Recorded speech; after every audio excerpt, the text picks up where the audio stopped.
Assalamualaikum warahmatullahi wabarakatuh. Halo guys, welcome to my channel. This is my first video. Sebelumnya aku mau memperkenalkan diri aku karena mungkin kalian belum kenal sama aku. Jadi nama aku itu Siti Fatimatun Zahroh, asal dari Prodi Sistem Informasi Universitas Malikussaleh. Di sini aku mau merangkum beberapa materi dari pertemuan 1 hingga pertemuan 6 mengenai sistem operasi dengan dosen pengampunya, yaitu Bapak Angga Pratama, Eskom MMSI. Aku harap kalian pada suka sama video aku kali ini. Baiklah teman-teman, materi pertama kita kali ini ialah mengenai konsep dasar dan perkembangan sistem operasi. Apa itu sistem operasi? Sistem operasi adalah sekumpulan program kontrol atau alat pengendali yang secara terpadu bertindak sebagai penghubung antara komputer dengan pemakainya. Arti lain dari sistem operasi itu sendiri adalah sebagai program pengendali, yaitu program yang digunakan untuk mengontrol program yang lain. Sistem operasi diibaratkan sebagai pemerintah dalam suatu negara, dalam arti membuat kondisi komputer agar dapat menjalankan program secara benar, untuk menghindari konflik yang terjadi pada saat pengguna menggunakan fasilitas yang sama. Sistem operasi mengatur pengguna mana yang dapat mengakses fasilitas tersebut. Ada 3 pengertian dalam sistem operasi. Yang pertama, sistem operasi sebagai pelaksana perintah. Yang kedua, sistem operasi sebagai pelaksana tata olah aplikasi. Dan yang ketiga, sistem operasi sebagai pengelola sumber daya. Tujuan dari sistem operasi itu sendiri adalah untuk mengatur dan mengontrol perangkat keras dan perangkat lunak, sehingga perangkat yang ditempatinya bisa diatur dan dikendalikan dengan cara yang fleksibel tetapi dapat diprediksi. Fungsi dari sistem operasi itu sendiri yang pertama, untuk mengelola sumber daya perangkat keras dan perangkat lunak dari sistem. Di komputer desktop, sumber daya ini mencakup hal-hal seperti prosesor, memori, ruang disk, dan lainnya. Jika di ponsel, di antaranya yaitu keypad, layar, buku alamat, dialer telepon, baterai, dan koneksi jaringan. Yang kedua, sistem operasi menyediakan cara yang stabil dan konsisten bagi aplikasi untuk menangani perangkat keras tanpa harus mengetahui semua detail perangkat keras. Jenis sistem operasi dibagi menjadi 2. Yang pertama, berdasarkan interface. Apa itu interface? Interface mencakup text-based cell versus GUI. Yang kedua, berdasarkan uses atau peruntukan. Ini mencakup standalone versus networking. Contohnya seperti Windows, DOS, Linux, dan lain-lain. Baiklah, selanjutnya kita akan masuk ke sejarah sistem operasi komputer. Sejarah sistem operasi komputer dibagi menjadi 4 generasi. Generasi pertama terjadi pada tahun 1945 sampai 1955. Sistem operasi generasi pertama merupakan awal perkembangan sistem komputasi elektronik sebagai pengganti sistem komputasi mekanik. Pada generasi ini, belum ada yang namanya sistem operasi komputer, maka sistem komputer diberi instruksi yang harus dikerjakan secara langsung.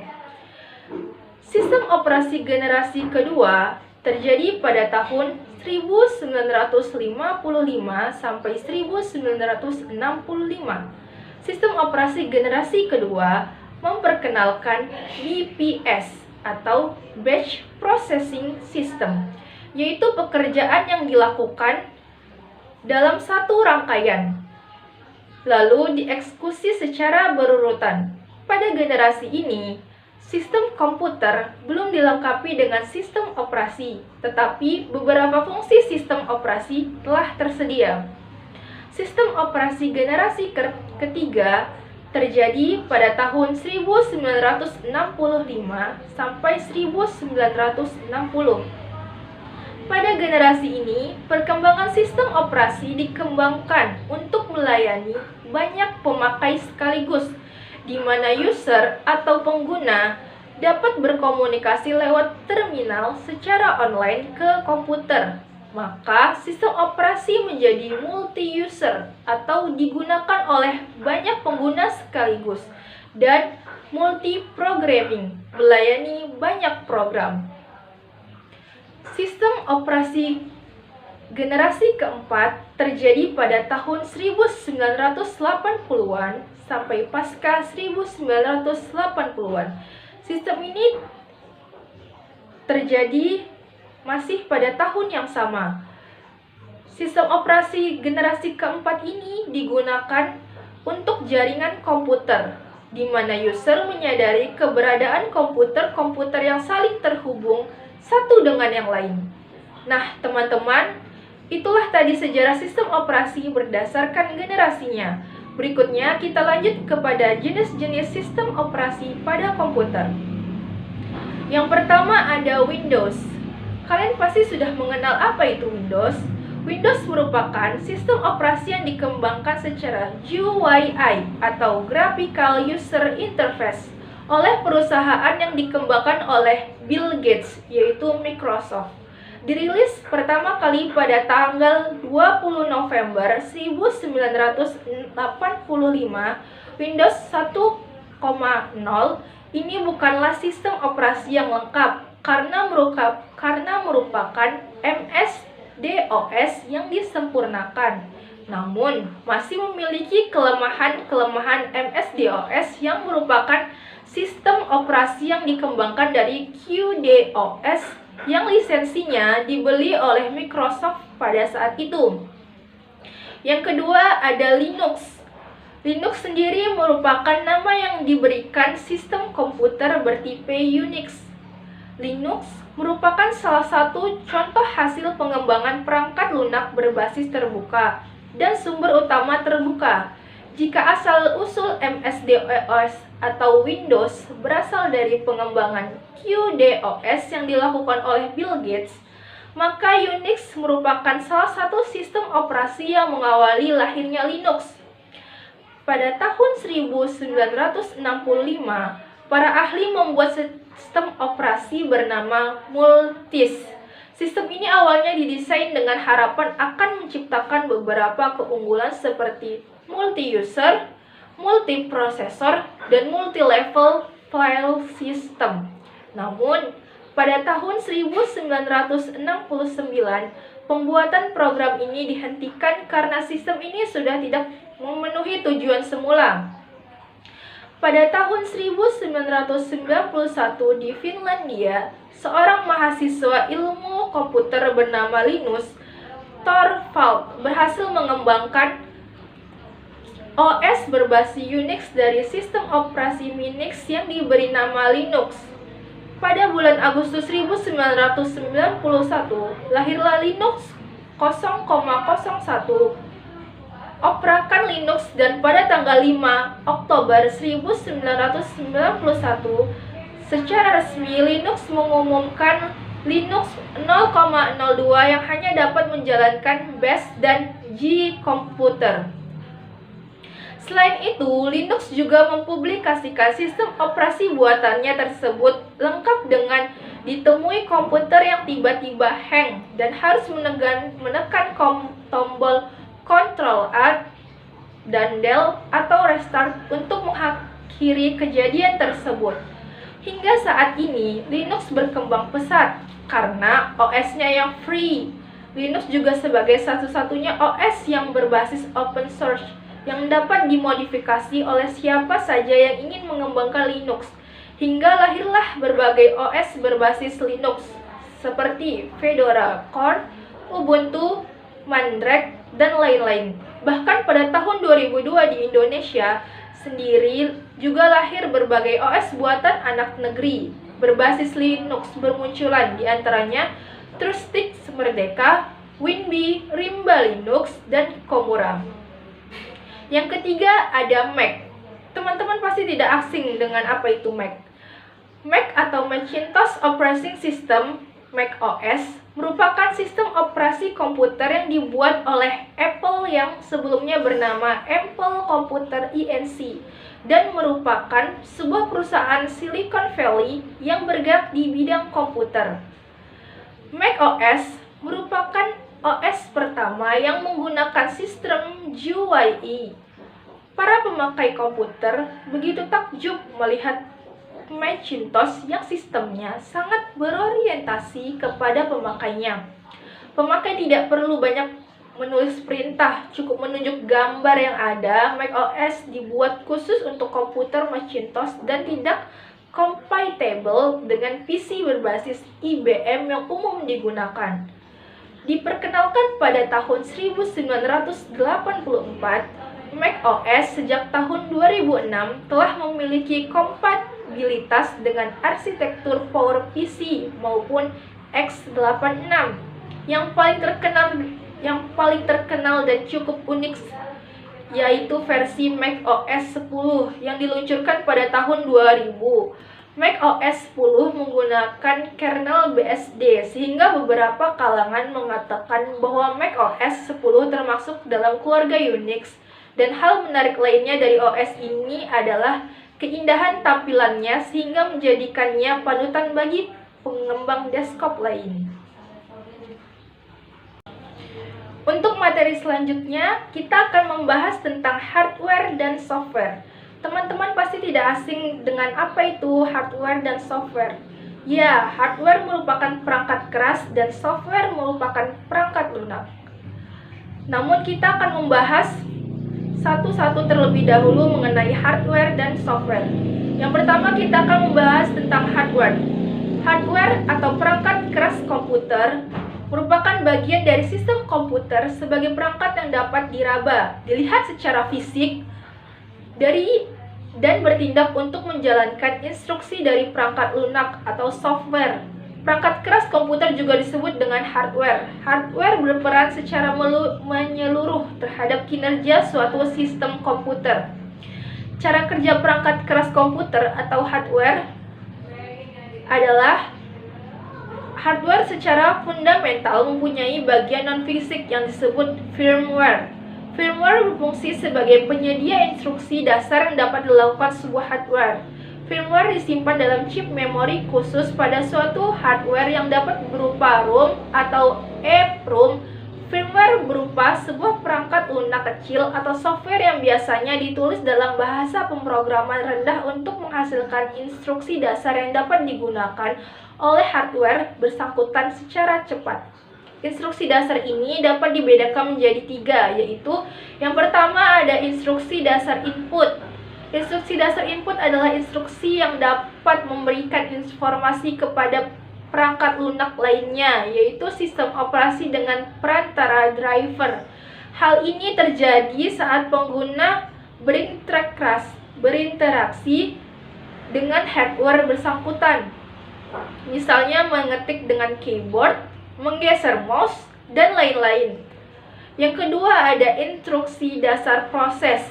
Instruksi dasar proses adalah instruksi yang berperan sebagai penengah proses input atau output yang dilakukan suatu hardware atau tidak keduanya. Instruksi dasar proses yang dimaksud adalah instruksi yang hanya terjadi dalam suatu hardware atau bukan dalam sistem komputer secara utuh. Yang ketiga, instruksi dasar output. Instruksi dasar output adalah instruksi yang dipanggil oleh perangkat lunak lainnya, yaitu sistem operasi dengan perantara driver.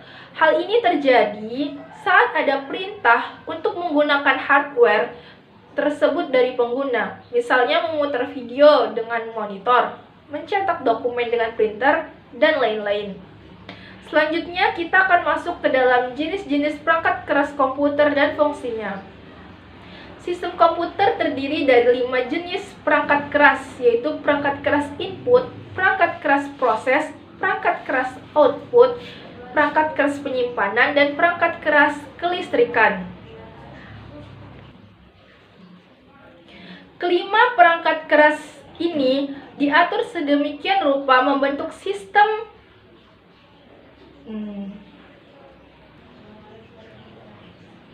Kelima perangkat keras ini diatur sedemikian rupa untuk membentuk sistem terintegrasi untuk dapat melakukan input, proses, dan output data.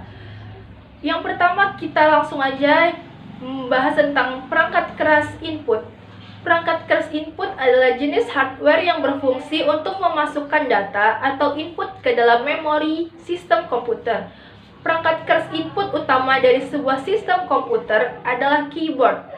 Mouse merupakan perangkat keras input pendukung atau peripheral dari sebuah sistem komputer.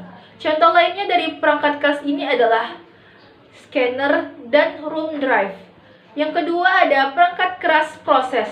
Perangkat keras proses adalah jenis hardware yang berfungsi untuk melakukan olah data atau eksekusi perintah terhadap data yang dimasukkan. Perangkat keras proses utama dari sebuah sistem komputer adalah prosesor atau CPU, VGA, kartu suara atau sound card, dan motherboard.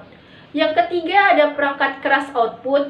Perangkat keras output adalah jenis hardware yang berfungsi untuk menampilkan atau menghasilkan keluaran dari data yang diproses. Perangkat keras output utama dari sebuah sistem komputer adalah monitor dan speaker. Selain itu ada juga printer dan proyektor. Yang keempat ada perangkat keras penyimpanan. Perangkat keras penyimpanan adalah jenis hardware yang berfungsi untuk menyimpan data pengguna. Terdapat dua perangkat keras penyimpanan utama dari sistem komputer adalah non-volatile internal atau HDD atau SSD dan penyimpanan volatil atau RAM. Contoh lainnya adalah ROM dan hard disk. Yang kelima, perangkat keras kelistrikan. Untuk bekerja, sistem komputer memerlukan asupan daya dan tegangan yang stabil. Sistem komputer menggunakan power supply untuk manajemen listrik ke masing-masing perangkat keras lainnya. Selain itu, pengguna biasanya memasang stalk untuk menstabilkan listrik yang masuk ke dalam sistem komputer sebelum diatur oleh power supply. Sumber daya perangkat keras adalah jalur bus yang dapat ditetapkan dan dapat diatasi yang memungkinkan perangkat periferal dan prosesor sistem berkomunikasi satu sama yang lain. Sumber daya perangkat keras biasanya mencakup alamat port I/O atau vektor instruksi dan blok alamat memori relatif bus. Nah, teman-teman, selanjutnya kita masuk ke software atau perangkat lunak. Software adalah istilah khusus untuk data yang diformat dan disimpan secara digital, termasuk program komputer, dokumentasinya, dan berbagai informasi yang bisa dibaca dan ditulis oleh komputer. Dengan kata lain, dengan bagian sistem komputer yang tidak berwujud, istilah ini menonjolkan perbedaan dengan perangkat keras komputer. Pembuatan perangkat lunak itu sendiri memerlukan bahasa pemrograman yang ditulis oleh seorang program untuk selanjutnya dikompilasi dengan aplikasi compiler sehingga menjadi kode yang bisa dikenali oleh mesin perangkat keras. Perangkat lunak seperti Windows atau Linux bisa disebut sebagai nyawa dari komputer, di mana tanpa diinstal sistem operasi tersebut, maka komputer tidak dapat dijalankan. Perangkat lunak sistem operasi biasanya tersimpan di partisi C, sehingga saat komputer mengalami masalah, partisi C yang terkena imbas. Perangkat lunak lain juga tersimpan di partisi C yang apabila komponen tidak lagi berjalan maksimal, dapat dihapus instalannya dan diinstal ulang. Data-data lain lebih baik disimpan di partisi D, sehingga saat perangkat lunak terkena virus atau tidak berjalan normal kembali, maka dapat diinstal ulang dan data penting dapat diselamatkan. Jenis-jenis software itu yang pertama ada perangkat lunak aplikasi atau application software seperti pengolah data, lembar label hitung, pemutar media, dan paket aplikasi perkantoran seperti OpenOffice. Yang kedua, sistem operasi atau operating system, misalnya Linux dan Windows. Yang ketiga, perkakas pengembangan perangkat lunak software. Yang ketiga, perkakas pengembangan perangkat lunak atau software development tool, seperti kompilator untuk bahasa pemrograman tingkat tinggi seperti Pascal dan bahasa pemrograman tingkat rendah yaitu bahasa rakitan. Pengendali perangkat keras atau device driver yaitu penghubung antara perangkat keras pembantu dan komputer adalah software yang banyak dipakai di swalayan juga sekolah, yaitu penggunaan barcode scanner pada aplikasi database lainnya. Yang terakhir ada perangkat lunak menetap atau perangkat lunak tegar, firmware, seperti yang dipasang dalam jam tangan digital dan pengendali jarak jauh. Nah, teman-teman, kita masuk ke materi selanjutnya yaitu mengenai manajemen file. Menurut McGraw-Hill Dictionary of Scientific and Technical Terms 2003, sistem manajemen file adalah program komputer yang mengontrol ruang yang digunakan untuk penyimpanan file dan penyediaan layanan seperti kontrol input atau output dan pengindeksan. File bisa berupa dokumen, spreadsheet, gambar, atau jenis item lain yang disimpan di komputer. Manajemen file adalah jenis perangkat lunak yang mengelola file data dalam sistem komputer.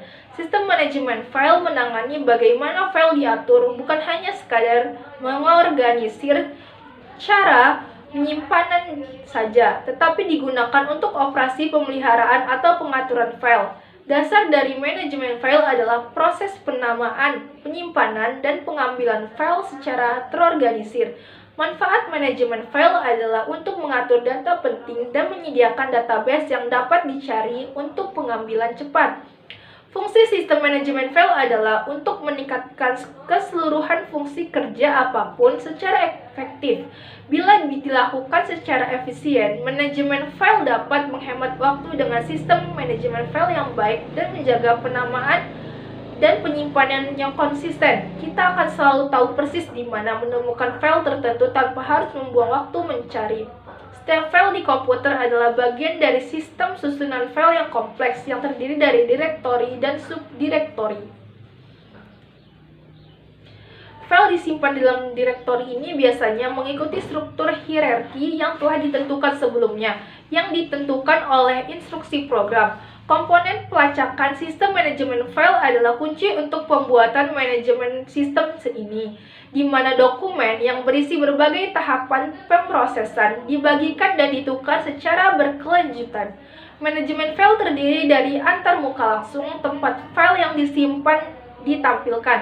Hal ini memungkinkan pengguna untuk menelusuri, memindahkan, dan menggunakan file sesuai kriteria yang berbeda, seperti tanggal modifikasi terakhir, tanggal pembuatan, jenis atau format file, ukuran, dan lain-lain. Selanjutnya kita akan masuk ke materi pembahasan mengenai teknologi dan algoritma penjadwalan disk. Materi disk. Struktur disk. Penulisan disk drive modern adalah dengan menggunakan array atau dimensi blok logika yang besar. Dengan menggunakan sistem pemetaan ini, kita dapat setidaknya teoritis mengkonfirmasikan sebuah logical block number ke penulisan disk gaya lama yang berisi nomor silinder, nomor track di silinder, dan nomor sektor dalam track. Contoh teknologi hard disk adalah yang pertama shock protection system atau SPS, yang kedua adalah self monitoring analysis dan reporting atau SMART, yang ketiga adalah solid state disk atau SSD, yang keempat ada magnetor sensitive atau MR, yang kelima ada partial response maximum likelihood atau PRML, yang keenam ada hot swap, yang ketujuh ada plug and play ATA atau Advanced Technology Attachment. Yang ke-8 ada Environment Protection Agency atau EPA. Yang ke-9 ada Error Correction Code atau ECC. Yang ke-10 ada Auto Transfer. Dan yang ke-11 ada SATA. Untuk algoritma penjadwalan disk, yang pertama ada algoritma pertama tiba pertama dilayani atau PTPD atau FCFS. Proses pengaksesan akan dimulai secara berurutan sesuai dengan urutan tiba atau kedudukan antrian. Yang kedua ada algoritma pick up.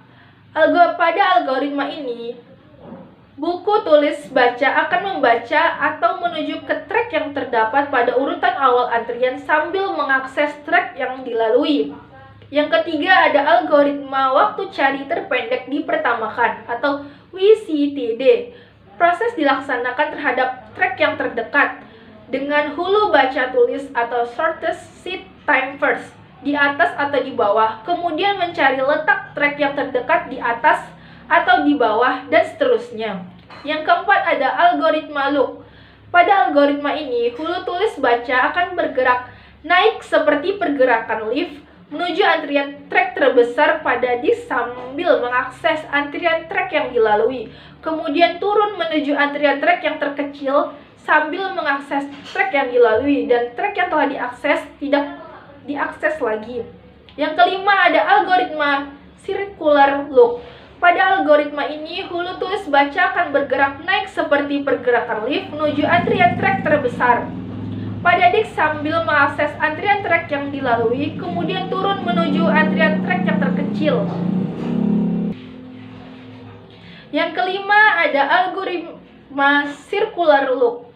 Pada algoritma ini, hulu tulis baca akan bergerak naik seperti pergerakan lift menuju antrian track terbesar pada disk sambil mengakses antrian track yang dilalui, kemudian turun menuju antrian track yang terkecil. Tetapi tidak mengakses track yang dilalui, baru pada saat naik akan mengakses track yang belum diakses. Yang keenam ada algoritma scan. Pada algoritma ini, hulu tulis baca akan bergerak naik seperti pergerakan lift menuju tracker besar pada disk sambil mengakses antrian track yang dilalui, kemudian turun menuju track terkecil pada disk sambil mengakses track yang dilalui, dan track yang telah diakses tidak diakses lagi. Yang ketujuh ada algoritma circular scan. Pada algoritma ini, hulu tulis baca akan bergerak naik seperti pergerakan lift menuju track terbesar pada disk sambil mengakses antrian track yang dilalui, kemudian turun menuju track terkecil tetapi tidak mengakses track yang dilalui, baru pada saat naik akan mengakses track yang belum diakses. Kesimpulan dari struktur disk ini merupakan suatu hal penting bagi penyimpanan informasi. Sistem komputer modern menggunakan disk sebagai media penyimpanan sekunder. Penulisan disk driver modern adalah dengan menggunakan array atau dimensi blok logika yang besar. Dengan algoritma penjadwalan manapun, kinerja sistem sangat tergantung pada jumlah dan tipe permintaan. Sebagai contoh, kita hanya memiliki satu permintaan, maka semua algoritma penjadwalan akan dipaksa bertindak sama.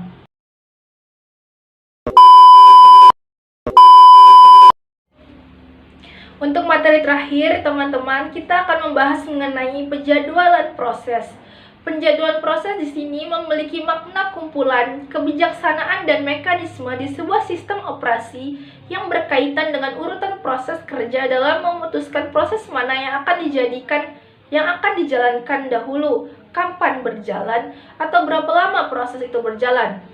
Dalam penjadwalan proses, ada beberapa proses. Yang pertama ada adil atau fairness. Proses yang diperlakukan sama, yakni mendapat jatah waktu pemroses yang sama, dan tidak ada proses yang tak kebagian layanan pemroses sehingga mengalami kekurangan waktu. Yang kedua ada efisiensi. Pemroses dihitung dengan perbandingan rasio atau waktu sibuk pemroses. Yang ketiga ada waktu tanggap atau response time. Sistem interaktif terminal response time, yakni waktu yang dihabiskan dari saat karakter terakhir dari perintah dimasukkan sampai hasil pertama muncul di layar. Sistem waktu nyata real time atau event response time adalah waktu dari saat kejadian atau internal atau eksternal sampai instruksi pertama layanan yang dimaksud dieksekusi. Selanjutnya ada turnaround time. Waktu yang dihabiskan dari saat program mulai masuk ke sistem sampai proses diselesaikan oleh sistem. Selanjutnya ada throughput. Jumlah kerja yang dapat diselesaikan dalam satu unit waktu. Selanjutnya kita masuk ke tipe penjadwalan. Tipe penjadwalan ini dibagi menjadi 3. Yang pertama penjadwalan jangka pendek atau short term scheduler. Menjadwalkan alokasi proses di antara proses yang ready di memori utama. Yang kedua adalah penjadwalan jangka menengah atau medium term scheduler. Setelah eksekusi selang beberapa waktu, proses mungkin menunda sebuah eksekusi karena membuat permintaan request, input atau output, atau memanggil sistem call. Yang ketiga adalah penjadwalan jangka panjang atau long term scheduler. Bekerja terhadap antrian batch dan memiliki batch berikutnya yang harus dieksekusi. Batch biasanya adalah proses-proses dengan penggunaan sumber daya yang intensif, yaitu waktu pemroses memori perangkat I/O memiliki prioritas rendah. Selanjutnya kita masuk ke strategi penjadwalan. Yang pertama adalah penjadwalan preemptif. Proses diberi jatah waktu oleh pemroses yang mana proses dapat diambil alih atau interupsi proses lain, sehingga proses disela sebelum selesai dan harus dilanjutkan menunggu jatah waktu pemroses kembali pada proses itu. Yang kedua ada penjadwalan non-preemptif. Proses yang sedang berjalan tidak dapat disela. Sekali proses berada di status running, maka proses akan dieksekusi terus sampai proses berhenti karena selesai atau diblok untuk menunggu I/O. Nah, kita selanjutnya akan masuk ke algoritma yang ada di penjadwalan proses. Yang pertama ada algoritma penjadwalan pertama dilayani atau first come first serve atau first in first out. Merupakan algoritma penjadwalan CPU yang paling sederhana. Proses yang tiba lebih dahulu akan dilayani lebih dahulu. Jika ada proses tiba pada waktu yang sama, maka pelayanan mereka dilaksanakan berdasarkan urutan dalam antrian proses, di mana antrian belakang harus menunggu sampai semua proses di depannya selesai. Berarti ini prosesnya cukup menurut antrian saja. Rumusnya yang pertama ada TA, turnaround time, waktu tunggu tambah lama eksekusi. Yang kedua ada rata-rata dari turnaround time, yaitu seluruh jumlah rata-rata dibagi seluruh jumlah job atau jumlah proses. Yang ketiga ada waktu tunggu, yaitu rumusnya mulai eksekusi dikurang waktu tiba. Dan yang terakhir ada rumus selesai eksekusi, mulai eksekusi ditambah lama eksekusi. Selanjutnya adalah algoritma penjadwalan proses terpendek dipertamakan atau PTD, SJF atau SJN. Algoritma shortest job first. Dasar prioritas adalah pendeknya proses. Makin pendek atau singkat proses, makin tinggi prioritasnya. Ada dua langkah dalam algoritma ini. Langkah yang pertama, tentukan urutan prioritas berdasarkan pendeknya proses yang dilayani. Langkah kedua adalah penentuan proses mana yang dilayani atau pemproses. Selanjutnya adalah algoritma penjadwalan proses terpendek dipertamakan preempsi atau PTDP, PSPN, SRET. Penjadwalan dengan prioritas dengan preempsi beberapa ketentuan. Yang pertama, prioritas berdasarkan pendeknya sisa proses. Yang kedua, diperhatikan saat proses tiba atau saat proses selesai. Yang ketiga adalah menghitung lama sisa proses dari semua proses yang ada. Yang keempat, jika proses dengan sisa proses yang lebih pendek dari proses yang sedang dikerjakan, maka atas dasar preempsi, proses yang sedang dikerjakan akan dikeluarkan oleh prosesor. Selanjutnya ada algoritma penjadwalan rasio penalti tertinggi dipertamakan atau RPTD HPRN. Penjadwalan dengan prioritas tanpa preempsi. Ketentuannya, prioritas berdasarkan besarnya nilai rasio penalti. Rumus rasio penalti adalah RP sama dengan S tambah 1 per T. S adalah waktu sia-sia atau saat selesai sampai saat tiba, sedangkan T adalah lama proses.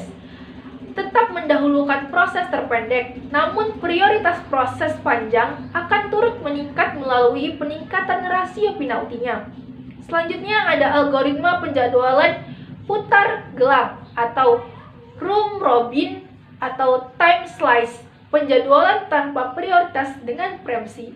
Beberapa ketentuan algoritma ini adalah kuantum waktu. Waktu yang digunakan oleh prosesor untuk melayani setiap prosesor akan melayani setiap proses berdasarkan antrian prosesor sesuai dengan kuantum waktu yang sudah ditentukan.